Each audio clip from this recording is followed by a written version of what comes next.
So what have we done today? We have, or you guys have painted this wall and that thing there. And we have finished, like, what's the name for it? Sparkling? I don't know. It's not sparkling. Plastering. Yeah. We finished plastering, like, the wall because there's a bunch Covering of the huge cracks. Yes. And just some of the holes there, so it's ready to be sanded down so we can paint it. So it's gonna be beautiful. It will be. Yes, sir. Jo, video. Ja. Miljö. Ah, shit. Like what's the story? Yeah. Outdoor mass. It is a lot of different words. Last Friday. Kan vi scroll, I guess?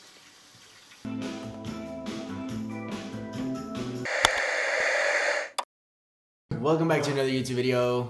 Today we're at the studio and we're gonna do some dope shit. I bleep. What is up, Kobolt gang? Hey guys, my name is Iver and welcome back to the channel. As you may know, I'm starting a studio with other creatives that'll also serve as an archive/vintage store. It's called Studio Monolith and we're 8 creatives that work with very different stuff. We open in about a month, so it's a lot to do. We are pretty close to being finished though, so let me show you around. We have 2 rooms and a hallway, so let's start with the actual workspace area. Excuse the mess and the white balance at the moment, but this is the desk. It fits all of us. Look away from that because it's very, very messy. We're gonna have a photo wall right here. We're gonna move this thing. Yeah, photo wall here. We have some lights. So we're going to do a lot of photo shoots, both for the pieces that we're selling and also for work.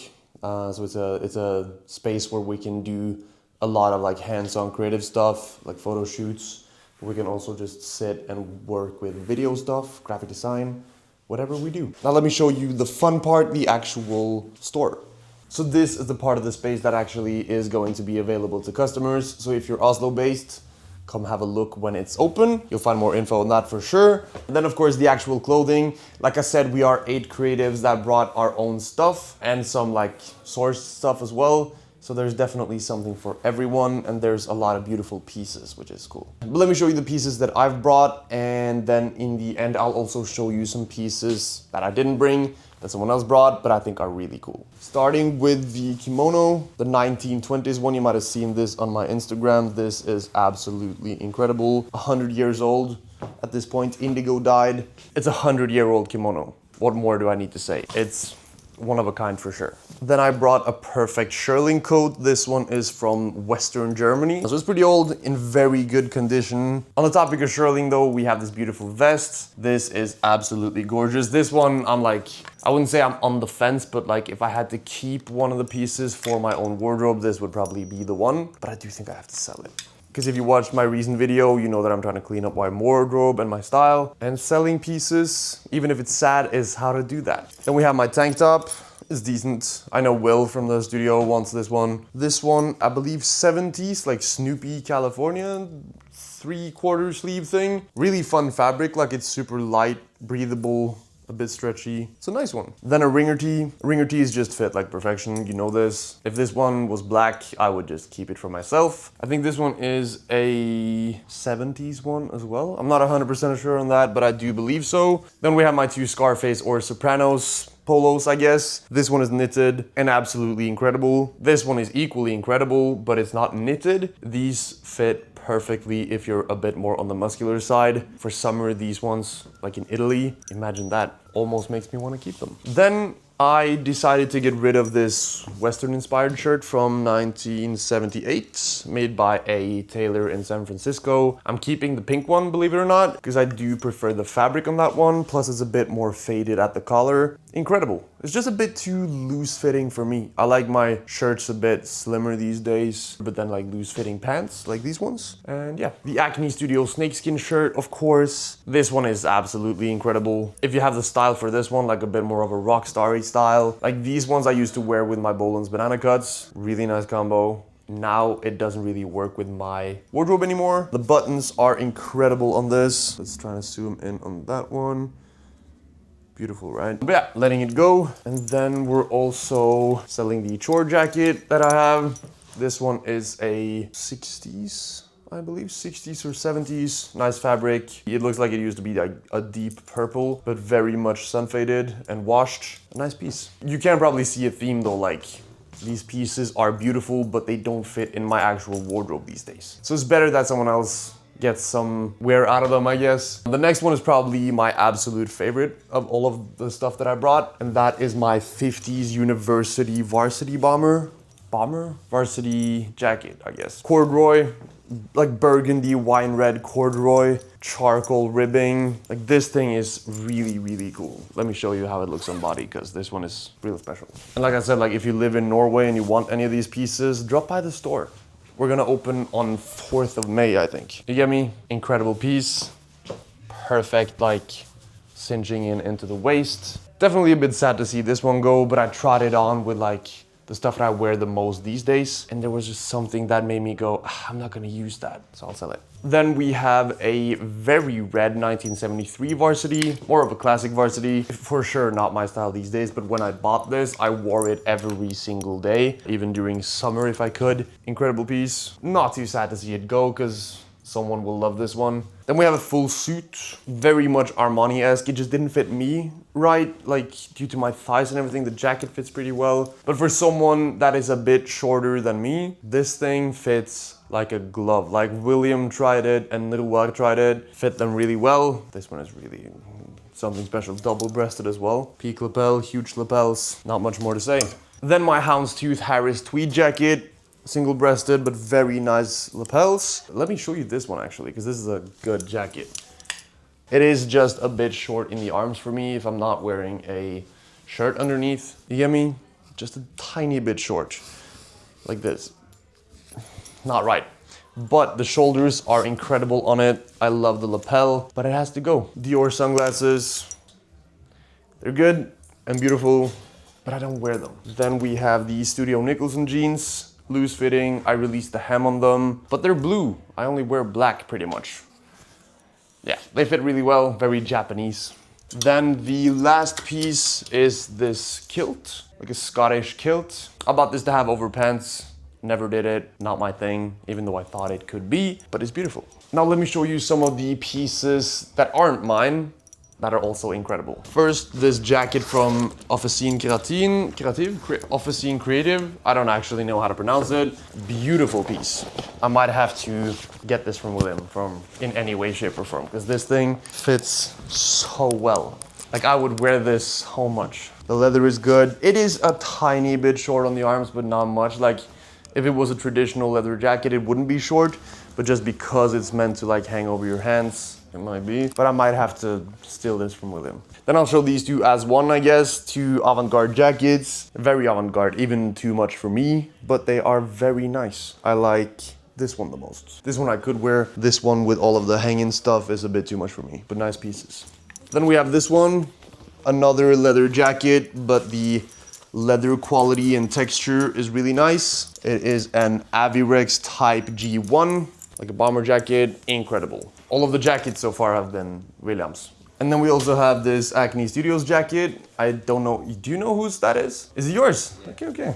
It's gorgeous. It's a bit small for me, but if it fits you, this thing is absolutely incredible. So that's, it's David's, film David. Then the last piece that I think I'll show that is relevant, another Acne Studios bomber. I don't know which collection it's from, but it's beautiful. It's either William or Jonas's, but it's incredible, fits well. And yeah, those are the pieces that I've brought and the other pieces that I find the coolest here. So I think we're opening on the 4th of May. So for sure come by, have a look, talk to us, and yeah, come by. Hey guys, editor Iver here. Just quickly wanted to tell you guys that we have started doing channel memberships if you want to support the channel. We also hit a milestone when it comes to like view hours. So now things can be monetized. It's still way too few views to actually make anything from it, but I just wanted to tell you guys that I very much appreciate your support. We're trying to push out as many YouTube videos as possible. This is the format that I enjoy the most. Just playing around with some different formats generally. this type of video is a whole new one as well. Gonna do some more style tutorials. And if you want to be a part of this, we're trying to create a good community here, then definitely consider becoming a channel member. That would mean a lot to me. You will get shout outs, you will get special treatment, I guess, special privileges, I believe it's called. But yeah, just wanted to tell you, and that's it from me. Enjoy the rest of the video.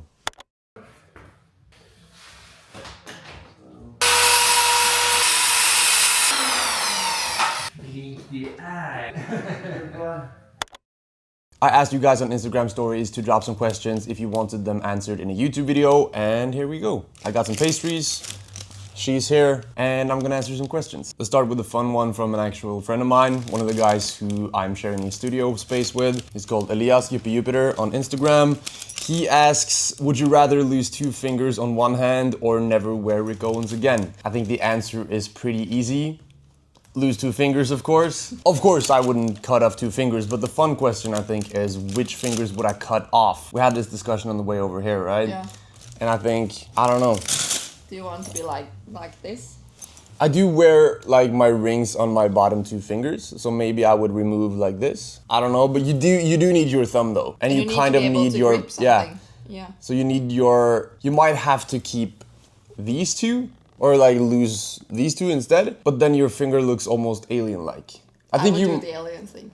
You might have to keep your pinky and your long and loose like this. Like a rock star. Because you can still grip some stuff. Because I think you need your pinky to like not lose stuff that way. But to be fair though, I would definitely never wear Rick Owens again. Let's be real. Like I could swap out Rick with like old Helmut Lang, Yoji, Visvim. I think it's very safe to say that I would for sure never wear Rick again. What's your favorite Rick and non-Rick collection? This one is actually quite easy for me, I think. My favorite Rick collection, actually it might be Larry. It's Fall Winter 19, right? I think so. Larry might be the best one. I do like Luxor a lot. I love Lido. And I did like Concordians a lot too.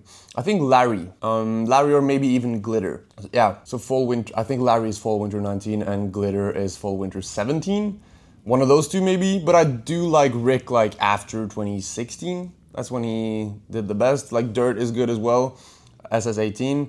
But yeah, Glitter or Larry, maybe Luxor, because Luxor also does hold like, this is a very vague answer. I said it was an easy answer, it's definitely not, because I do love a lot of his collections. I don't know, do you have a favorite Rick collection?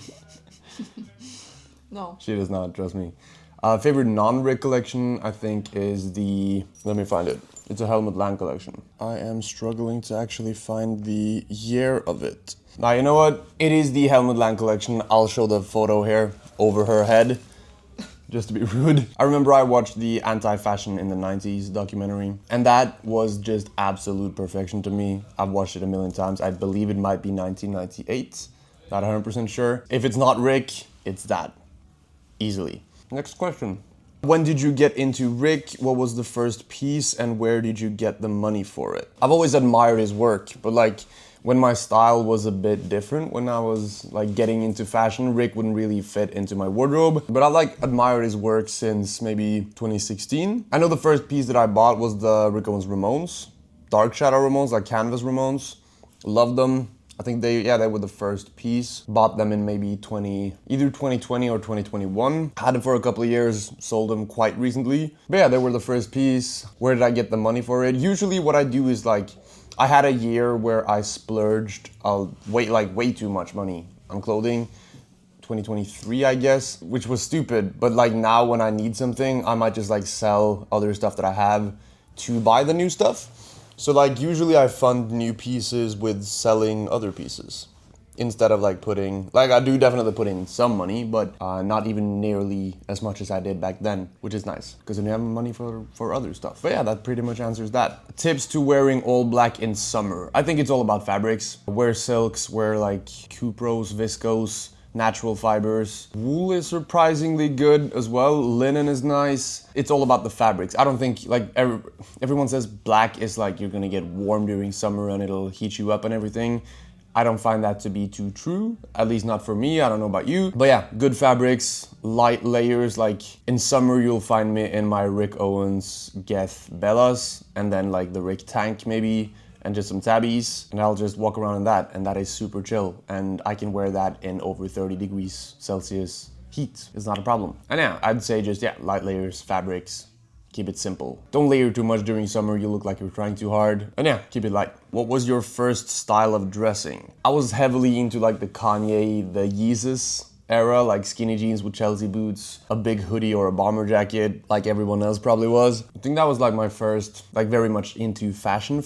So like 2014, 15, going into 16, and like the Adidas Ultra Boosts. Yeah, the Adidas Ultra Boost, the NMDs and everything, but very much like Fear of God, Kanye, that era. Before that, it was a bit more preppy, but then I got into like some streetwear. Didn't like streetwear too much. Got into some Japanese stuff. But yeah, like started very much with the Kanye inspired stuff. He's a bit controversial nowadays, very controversial nowadays, but he inspired pretty much most of people's style to this day, I think. Like if you don't acknowledge that, you're lying to yourself. Do you have a favorite leather? This is quite a simple answer. Culata, horse culata. It is by far the coolest stuff ever.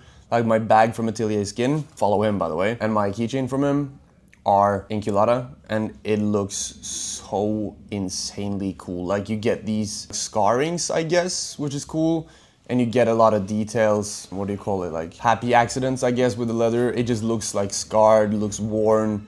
It's so much cooler than anything else. But yeah, culata is really nice. I also do like nubuck leathers, like this one, for example, from Somar, because it almost looks like it's voided. Like it looks so black that it just becomes a silhouette, which I find nice. Calf leather is good as well, but like nothing beats culata, not even close. To be fair, ostrich leather Yeah, that's and kinda cool. kangaroo leather is really fucking cool as well. Yeah. Because my Carpe Diem shirt from the early 2000s that's in a kangaroo leather, and it looks absolutely incredible, and it's so durable as well. So maybe like it is culata for sure, but like second and third is kangaroo and then ostrich. What piece was your biggest regret? And what piece was my biggest regret? Maybe actually, I'm not even kidding, my Rick Owens Boland's banana cuts. I have worn them a lot, but I bought them for retail, which was really stupid. I paid like 1,300 euros, which is stupid money. Like, never pay that for a pair of pants, ever.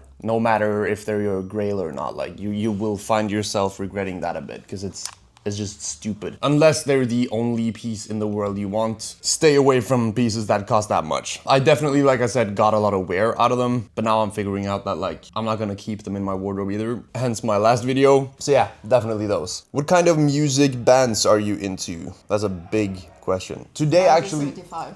yeah, Sure. we like 1975 a lot. Bon Iver dropped a new album today, and Justin Vernon, my favorite artist of all time maybe, apart from, again, Kanye. It's a bit not okay to say these days probably, but it is. I like Ethel Cain, I like McGee, Lil Yachty I respect a lot. I grew up on a lot of rock, so like The Doors, Rolling Stones, Guns N' Roses, My Chemical Romance. I listen to a lot of techno, but like Ben Clark is one of my favorites. You're listening to Arabic techno as well. Yeah, Acid Arab.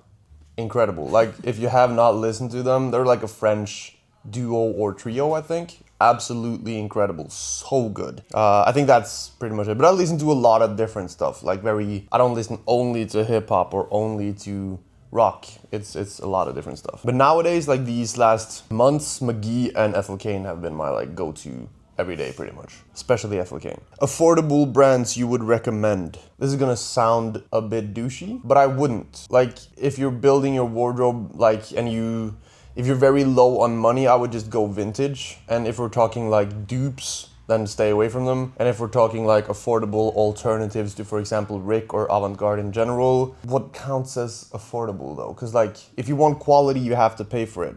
What I would then suggest would be to look for great deals on Grailed or eBay. Like, don't expect. You have to work for it. Yeah. I've spent ridiculous amounts of time browsing Grailed and eBay to find the pieces that I wear on a daily basis now. But like some brands that do good quality for a fair price, I would say Somar is very much up there. And then for sure The Last Conspiracy, like these boots right here. It is very much Guidi inspired, but the quality is incredible. So it's not like a cheap low quality alternative. But yeah, Somar and The Last Conspiracy is probably the best answer. If I could only wear one brand for the rest of my life, what would it be?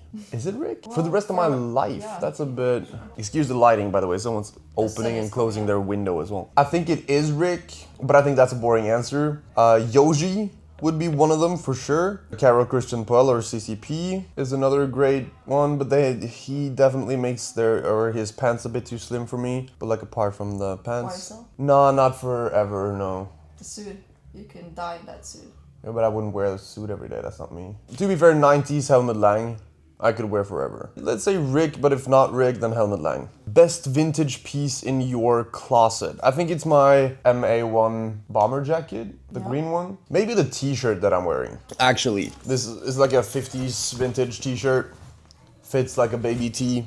Absolute perfection. But it's a bit of a boring thing. I mean, it's just a t-shirt, but if it's absolutely perfect. So either this white t-shirt or the bomber jacket. The bomber jacket is definitely rarer because that's like a perfect MA1 bomber jacket from the 50s or Second World War. I don't remember 100%, but it's like perfectly faded, perfectly destroyed, I guess, with like oil stains and stuff. I think it's probably that. Then the last question, at what length do you buzz your hair? If I want it as short as I have it right now, then I go for a 3mm. If I want a bit more of like look more like a normal person, I guess, then I go for a 5mm buzz, because it definitely doesn't last as long, but you get like a clearer cut hairline. But when I go for the 3mm, it lasts longer and it feels a bit more clean, I guess. The 5mm looks a bit rougher, but it doesn't last as long. So 3mm, and then I just wait a couple of weeks and I do it again. But if I do the 5mm, then I have to do it every week, but usually a 3. What do you prefer?